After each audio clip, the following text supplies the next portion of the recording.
The following is a special presentation of Tony Curry Radio. Keep your mission on your mind and your mind on your mission. This is Mission Minded with Michael Coleman. Welcome back to the Mission Minded. Keep your mind, your mission in your mind. He is Michael Coleman, the CEO of the Heart of Alabama Food Bank. We have been talking already for an hour before we started the show, so we are lubed up and ready to go, man. We're going to get into some emails today, info@TonyCurryRadio.net. Our brand new email, though, is going to be missionmindedradio.com. That's going to be our website. It's already up, missionmindedradio.com, missionmindedradio.com, if you want to leave us some emails, and we're going to be moving our show. We're still going to be doing it here on Tony Curry Radio, but we're going to be moving it to another stick. We got picked up by 101.1 The Truth. Anyone that listens to the show knows how well steeped Mike and I are in our Lord and Savior, and we're going to get on it. We're not only going to talk about Jesus and God, but we're also going to talk about business through the lens of Jesus Christ. It's going to be great. That's going to be starting a little bit later on in March here in about a couple of weeks, so we're looking forward to that. So make sure you check out 101.1 The Truth, which, of course, is part of the Crawford family. Got some emails. You want to go? Yeah, let's do it. Got Al in Birmingham. Al's like, I know the Mike is the businessman here. Tony doesn't know squat, and with a smiley face. He said, please explain to me why these AI digital buildings, there's such a hubbub about the AI digital buildings, why they must be so enormous, why are they so big, and what kind of tax breaks they're getting to have these things. Do they employ people? Do they run by themselves? And also, will it affect my power bill? Wow, a lot to unload there. Let's start right now. Why do these buildings need to be so enormous for AI generated content? Well, when you think about it, in AI capabilities, and it's just growing exponentially. Not only does Google's got its own AI Gemini, Tesla's got Grok. Just on ChatGPT, on and on and on. And then inside of programming, like everything now, like grant management systems, everything's got its own AI component to it because of what the capabilities are and how it just vastly increases productivity. Well, if you think about this and people tapping into these sources, this is not like business where you get real busy during the day for a couple hours and then it shuts down. This is something that's generating around the clock. Okay. And it just requires so much storage and so much processor capability and all of that to bring what it does. Now, real quick, pardon me, because I will forget this. When my computer gets full, I throw stuff away. I go into the trash pile, right? Like we do it with our phone. Do we not? We don't do that with the internet, or these AI systems don't do that with all this stuff they're generating. They can't cut because I guess as new information comes in, it just continues to get bigger and bigger and bigger. Yeah, and the thing about it's interesting about AI. So I pay for ChatGPT. I pay $20 a month, and the reason is because when you get like a pro level version, you can do things that you can't do with the free version. And one of those is, for instance, I can create projects. Mm-hmm. So right now, you can go into chat or any AI and just ask it a question, have it review an email, whatever.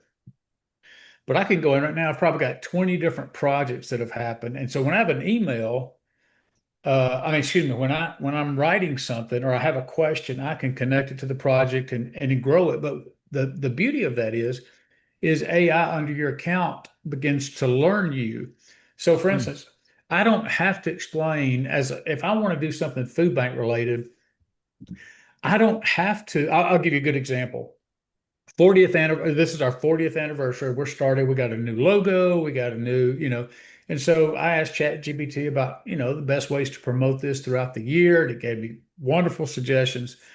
Well, when I was asking it a question about something else, it was about a proposal. And I was just thinking, it was helping me think through a situation. And it said, hey, do you want me to integrate your 40th anniversary logo into the proposal? And I was like, yeah, as a matter of fact, I do. And then sometimes it'll say, I've got employees' names, I've got situations, and it'll say, don't forget, Jim has this, Scary. That's So amazing. it really learns who you are. And so as a matter of fact, there was this recent thing going around Facebook where it said ChatGPT create a caricature of who you think I am. And it nails a lot of people. And like it has a cartoon picture. Uh, but if you ask it about Bible stuff, it would have some sort of spiritual aspect, Yeah. and it just takes all that information and creates a picture. It's very interesting. Anyway, having said all that, like right now, Montgomery is Meta or Facebook is building a data center. They're almost done with it, and it is huge. Now, it was an open pasture out there in our business area. Hmm. Um, but and the thing is, it's huge. But to answer the question or an aspect of the question about does it create a lot of it does not typically. It creates a lot of construction jobs, but those are temporary Once it's built, though, it's not. There's nothing running because right it's now so today. automated. It doesn't mean Yeah. they don't have some. Yeah. I think we're going to have it's going to start off less than 100 jobs, but there'll be good paying jobs. But the bigger question is what was said at the end. Is this going to affect my power bill? Now, Wait, and real quick, back up. Are we going to be building these once we build these? Say we need 50 of them. We build 50. yeah, Are we done, or do we? Are we gonna continually have to build these buildings? I Like, well, you they're coming out all the time. You got to remember, like this space, it's doing you know they'll maximize that space's capability. Well, as they come out with new technology, where just like remember the old first desktops that came out, they were hmm, huge, and now you get a new yeah, desktop and you can just hold it in the palm of your hand almost, just yeah, because. So as we continue to improve with technology in space, they'll take that same thing and replace it with the latest and be able to get more capacity and more capabilities. But I will tell you, this is definitely here to stay. I'm telling you, and the truth of the matter is, you know, I'm one that's always way more optimistic than pessimistic, and I've listened to so many negative things about AI, but just seeing in my own life the productivity, and I've got people who use AI for a personal counselor and the advice that's coming out of there. And it's like having a personal licensed counselor at your fingertips. Like I'm yeah. struggling with uh, my relationship with my daughter. Here's what's happening. I'm doing this, I'm doing that. And it gives you both perspectives that comes out. It doesn't just side with you. Yeah. And so, so again, it's just unlimited ways that you can use it. However, given the fact that for all these AI for it to continue to grow, it does require power. Well, if you go back before the AI boom, they said 80% of America's infrastructure, electrical grid and infrastructure needed improvement. So the question is, they're estimating that by 2030, just 4 more years, that our generation will be either doubled or even possibly tripled. And you're like, okay, how do you triple that? And The actual what do you do with energy that's energy? required. The wattage. Yeah, Wow, wow, yeah. And that's so crazy. you're like, but That's so crazy. again, there's pluses and minuses. Number one, uh, you have I think it's Microsoft. Don't hold me to this, but I think it's Microsoft that says we're going to build a mini nuclear plant to support the data. And people go, well, can you do that? Well, yeah, it's the equivalent of a nuclear sub if you think about it. We have nuclear subs that go out, and in theory, Yeah. they could support themselves energy wise forever And by the way, out in there's the like sea. there's like 100 nuclear plants, by the way, in the United States. They're everywhere. Yeah, We just yeah, don't see them. Yeah, yeah. they're out there. So you could do it on a small level, and that nuclear produce very clean energy, very safe energy. Um, so you're going to see a lot of that kind of stuff. I'll tell you right now, we have a here in Montgomery as well. We have Hyundai Power, and they generate the big transformers. Well, they're adding another plant because right now, if you order a large transformer, like the city of the size of Montgomery, 200,000 people, these are so big. We're talking about the city may have four of these. I mean, Oh, they're several $1 million each. But when you order one, it's a 3 year wait to get one. So they're building another plant to do. it just lets you know kind of the grid system is needs to be upgraded. It's very costly, but one of the interesting things is this is what like the Southern Company, which handles all the most electricity All across that the power, yeah. Southeast. They're investing. They're investing in infrastructure because they see they've just got to have this capacity. So they're reprioritizing some of their investments, like for that improvement. And that's a positive thing because it's one of those things that typically people don't want to invest in, companies don't want to invest in, if as And long as they yeah, can put it off. sure. But so then that goes back, well, okay, if Alabama Power is going to be, investing in their infrastructure to account for accommodate AI, who's going to pay for that? And so it all comes down to just like he said, are my personal bills going to go up? And that's where the challenge is. Right now, when you look at, you know, renewable energy is not a serious part of the solution. I'm not saying that It's not or from doesn't need to be. It's not or well, doesn't need to be. first of all, it can't. I'll Yeah. give you an example right now. There's pictures so Germany was probably, and this is not, please, I don't want the audience to take this as a political statement. It's not. It's not about whether there's global warming or anything. Mhm. Germany shut down almost all of its coal plants and just went headlong into renewable energy. Well, this winter, what they found out was in snowstorms that the sun doesn't shine and that the windmills don't turn because Don't. they freeze up or everything. There's no wind, it's just snow dropping. So then what happened was now they're having to start back up the coal plants because they don't have a choice. It's spending billions restarting these plants, as well as they pay more for electricity than any other European country. And it's all because it was self-inflicted Wow. about the goal to be net zero. So we don't necessarily have that kind of challenge. Uh, but right now, uh, so when you look at renewable energy, I'm not anti-renewable energy. I just said you can't. That's not going to be the Yeah. solution. The Donald Trump's, solution the yeah. solution is going to be nuclear, and the solution is going to be natural gas. 42% of our power comes from natural gas. Mhm. We have an abundance of You know it. what? And I'm okay with natural gas, but please, Alagasco, whoever sent Aspire, whatever, keep your rates the same. That drives me crazy. That because my bill's like $12 when I'm not using my gas, and then when Yeah, I am using my gas, they pop the. I know what's going on here. It's a gouge situation. Natural gas prices always go up when we need it, and I understand that. I yeah, understand that's how America works. But it's amazing that we've got these, I got this thing where it's, it tempers out every single month so it doesn't go high. The reason they do that is one month is $12, the next month is $412. By the way, yeah. just generated some AI here. Why do these AI digital buildings have to be so large?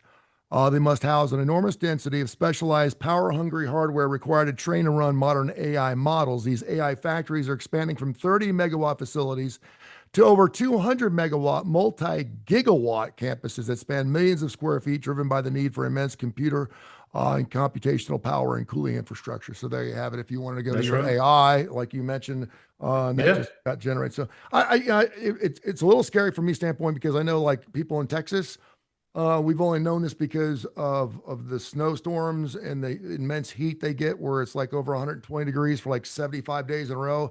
And they're telling us, and I can remember one time in my life, we may have actually had it here, where they were asking us to crank down the AC because they were afraid we were going to have a blackout.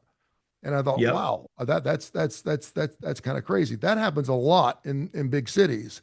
And so if you're telling me that we're building these infrastructures that are going to be sucking even more power because AI never takes a day off, that would scare me a little bit. If I'm already living Well, in they an area, can't. yeah, go ahead. Yeah, well, they can't pull it from what's currently. They're going to have more generation Yeah, and then more updated. I will tell you this, and I'm certainly no expert on this, but I know, for instance, sometimes when you're in your home and the electricity goes off, and then maybe within 3 seconds it pops back on. Well, I was told by somebody in Alabama Power that what happens is, and this is where technology really helps. Uh, they can monitor and say, okay, this grid is overly taxed. This grid is underutilized. And so sometimes if this goes out, they can route a different pathway of electricity that's being Okay. underutilized into you. So when it goes out, and that could be sometimes like a storm, if it knocks down a power line over there, they can chop that off and then route power in through a different way. Oh, there you go. And so I wonder, so part of that's going to be about power management and all that. But the bottom line is, you're going to have to generation costs money, um, and so Yeah. and you've got to have the framework. I think ultimately people they will invest the billions and billions and billions of dollars to upgrade our areas, generate the new, and I think it's going to be ultimately a win for our society. But I certainly get the fear of, hey, are they going to do this on my back? Yeah. Something very topical here from Tammy in Tuscaloosa. She wants to get Michael and Tony's thoughts on the Prince Andrew situation and what's the first thing you do when you own a company for damage control. Ooh, that's a good one. Ooh. That's pretty good. First time that anyone in the family's been arrested in over 400 years. I can't remember the prince or whatever his name was, 1647 or something like that. Obviously not a good look, particularly since it, of course, we're talking about the brother of the king. Yep. I do like the fact that he said, listen, the law is going to have to take his look. I thought he handled it extremely well, but certainly not a Yeah. good look for the family. I will say this Epstein thing, we've already been, because my son was like, why are we still talking about this? Didn't we go to trial? Didn't he commit suicide? Isn't she still in prison? I'm like, yeah. Yeah. But Yeah. but boy, I tell you what, you don't want to leave a paper trail, and we're going back 10, 15, 20 years. Obviously, there's some pictures out there, and certainly with the release of all these redacted, classified articles and stuff, it has just been, and you can go online and watch it. You can pull up AI and say, give me the 3 million pages. It'll take you till a week from Friday to see the first Sure. 100,000 pages. But Sure. let's start business wise. Something major has just happened in your business. What's the Yeah. first step in damage control? Well, it's if you have like a crisis management plan, it's usually where you forbid anybody to talk about it, but except one. But you want one voice coming out. I'm reminded of Nick Saban. He didn't let one time a year he let his assistant coaches talk. The rest of the time, Yeah. everybody heard one voice because well, let me tell you what I heard. And you have people that aren't disciplined. They say things they shouldn't. The other thing is, though, I have found, as painful as it is, and the temptation is, if something is bad that's happening that's going to reflect poorly on you, people then, and this is a good example for the royal family. He came out, he was exposed. There was rumors a long time, and the royal family didn't come out and address it in a press conference. They were hoping it went away, tried to squash it and everything else. But then when the pictures came out and then he was named specifically by some of those that were abused. Well, and he There actually was just, he paid a girl off. oh yeah, Yeah, yeah, so, yeah. I mean, And then it came out later. yeah. Yeah, no So, doubt. So they yeah. tried to cover up. Yeah. And now the king is like, okay, well, given what we know, yeah, I'm not going to defend him. I'm not going to ruin the royal. We want to show that we're on the side of the victim and on and on.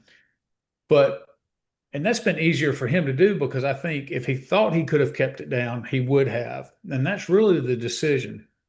So for me personally, what I look at is this something that's affecting the public? Is this could endanger the public? Is it something to where it could ultimately come back on us in a bad way? Something illegal was done? So I'll give you a quick example.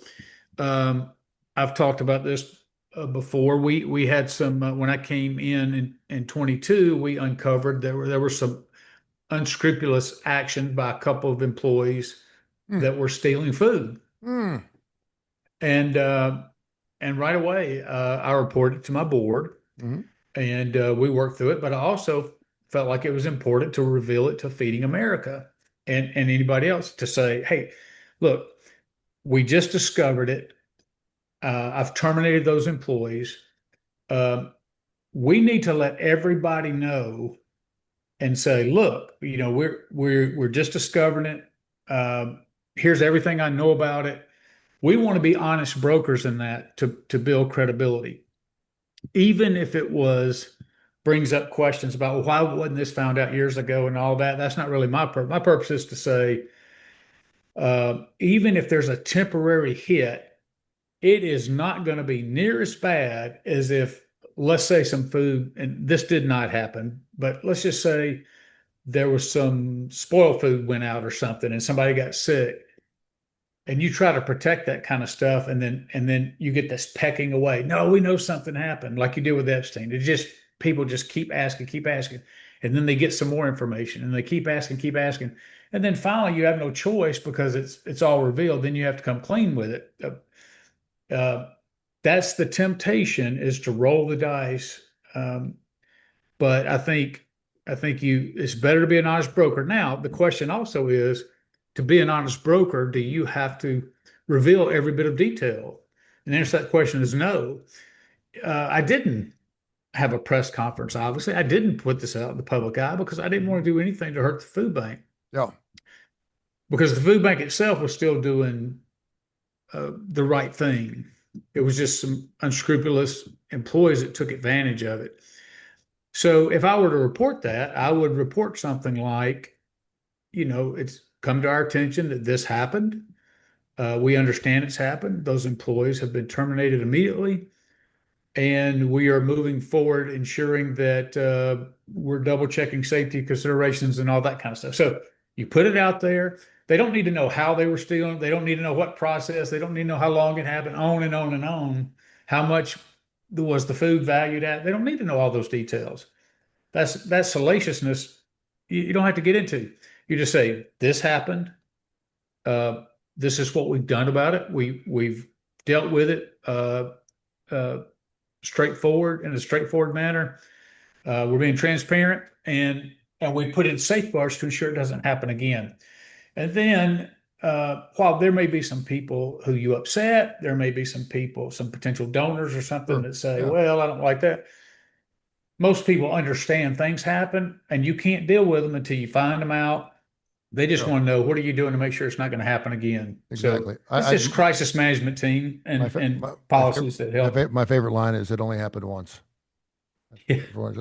If anyone ever says it only happened once, you can almost guarantee that it didn't only happen once, because they wouldn't have brought it up. They wouldn't have brought it up. It only happened once. If your husband comes home and he's been cheating, and he said it only happened once, I can promise you it's not once. Not to throw anybody under the bus, but it's just not. And I will say this: there's one. We've got this news cycle now with the internet, and it's coming at us so fast, and there's so many things changing. We are a redemptive society because we're all sinners. We're all losers. We all make mistakes. We've all done things we know it's the wrong thing to do, and we still do it for a brief 15 seconds of pleasure, but we're willing to throw away a lifetime of happiness. We're all guilty in this. Now, is it fair to go back 20, 30 years? I don't know. We change. We're different. I'm certainly a lot different than I was back in my 20s. I can tell you that right now. I mean, we're going to be doing a Christian show on a radio station, for God's sakes. But it's interesting. It's our human nature to do whatever it is to not get in trouble. I've worked in sports my entire life. We can go Jerry Sandusky. We can go Duke. We can go the lacrosse team. We can go over and over and over. And we always want to try to hide it. We want to, and that's what we try to do. But ultimately, you're the one that's got to live with it. That's right. And so there's in the Bible, you could probably tell me which chapter and book it is, about God saying, listen, judge not. You don't need to judge. You'll have your judgment day. There is going to be a day where you will stand before me, and I want to have some questions for you. That's going to be unlike any interview we've probably ever been through. And we're going to have to clean some things up. Well, I do think it's important to understand that sometimes accountability happens. So it was accountability for those employees. Well, let's say that I was the CEO and I knew that I was going to, and I'll give you an example. I was working at a nonprofit. it was one of my learning points, but I had given employees credit cards with certain limits to go out and get what they needed. And I gave one to my bookkeeper. My bookkeeper was the one that was checking everybody else's, and then I'm supposed to be checking the bookkeepers. Yeah. Well, I wasn't checking the bookkeepers. It was less than $100 a month for 6 months or whatever. So we're not talking tons of money, but Yeah. the bottom line is she was kind of using it as a little slush fund. And so I had to make a decision. I terminated her, yes, but then I had to go report myself to the board. And I said, hey, I'm just going to tell you that number one, it was poor judgment of me to trust her and give her a card because she's supposed to be checking everybody else's. Mm-hmm. And she was doing that flawlessly. She was making sure everybody turned in the receipts. And I said, and it was my responsibility to check hers, and I did not do it. And therefore, this is my fault. Now, they could have fired me for that because, I failed to do my job. And so and some of them let me know that, they were disappointed, they were upset. And I told them, Yeah. I totally get it. I mean, I failed. But all I could do is say, I failed. Here's what I learned. Bookkeepers, whoever's doing the checking financially, Mm-hmm. who's moving money, shouldn't have the power to go get more like with a credit card. And I needed to take those responsibilities more seriously than I had. So all I could do was do that mea culpa. But I took ownership and I said, whatever the hit's coming, whether if I'm terminated, that's just the hit I've got to take. Yeah. But thankfully that didn't happen, but it was a lesson that I learned. And I still think that's the best way, because otherwise, if they know you knew it and you didn't report it, when the accountability does come, you've lost all credibility. Yeah, that's true.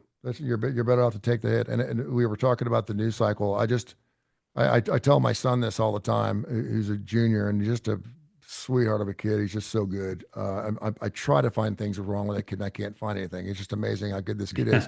But I'm like, man, when you screw up, just admit it and move on. That's right. And lying can also be holding information in.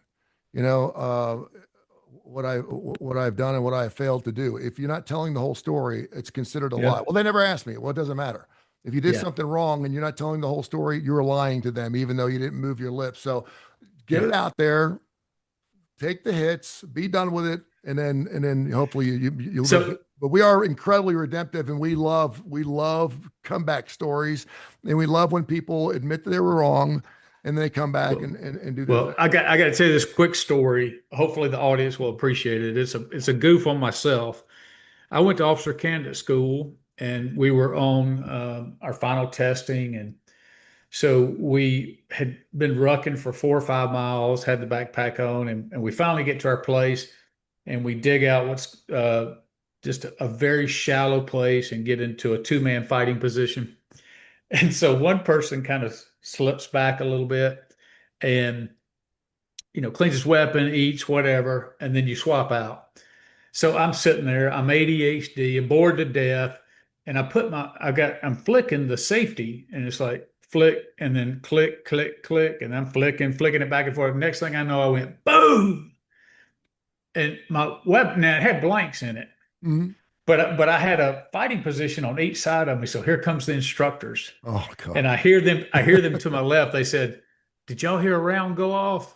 And they said, "Yeah, it came from over there." They're pointing to their right. Yeah. So she skips me, goes to the next fighting position, and he goes, "That came from the left." So sends her back right to me. So then she calls out on her radio. We had an outpost, and it was about 100 yards out.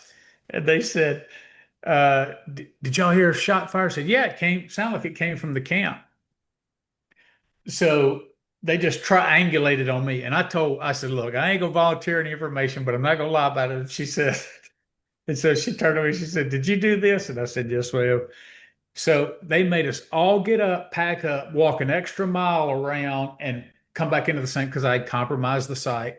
Yeah. Well, then my buddies, of course, I'm on KP that night. My buddies are coming, hey, Trigger. I mean, they came up with every mocking nickname in the world. That's But funny. it was a moment of, I mean,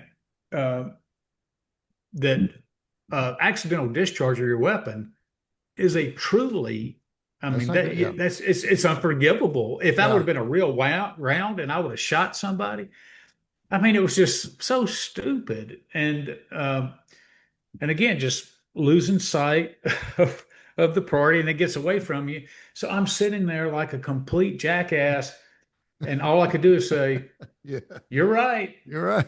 I did it. I'm wrong.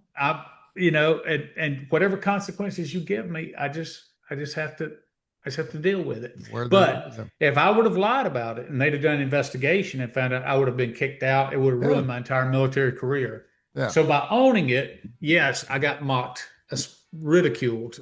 I mean, harshly, and everybody was pissed off that they had to get back up, put their rucks back on, walk another mile, circle back around. So they deserve to call you whatever they wanted Yeah, to. that's right. So That's a great it story. was a brutal time. Yeah. Mission Minded, coming to a radio station near you soon, 101.1 The Truth.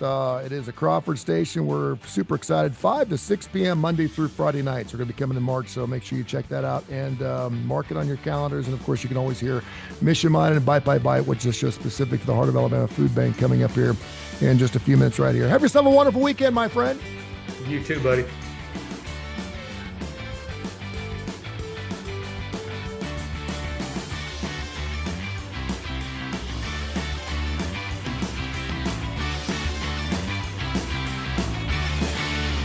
This has been a special presentation of Tony Curry Radio.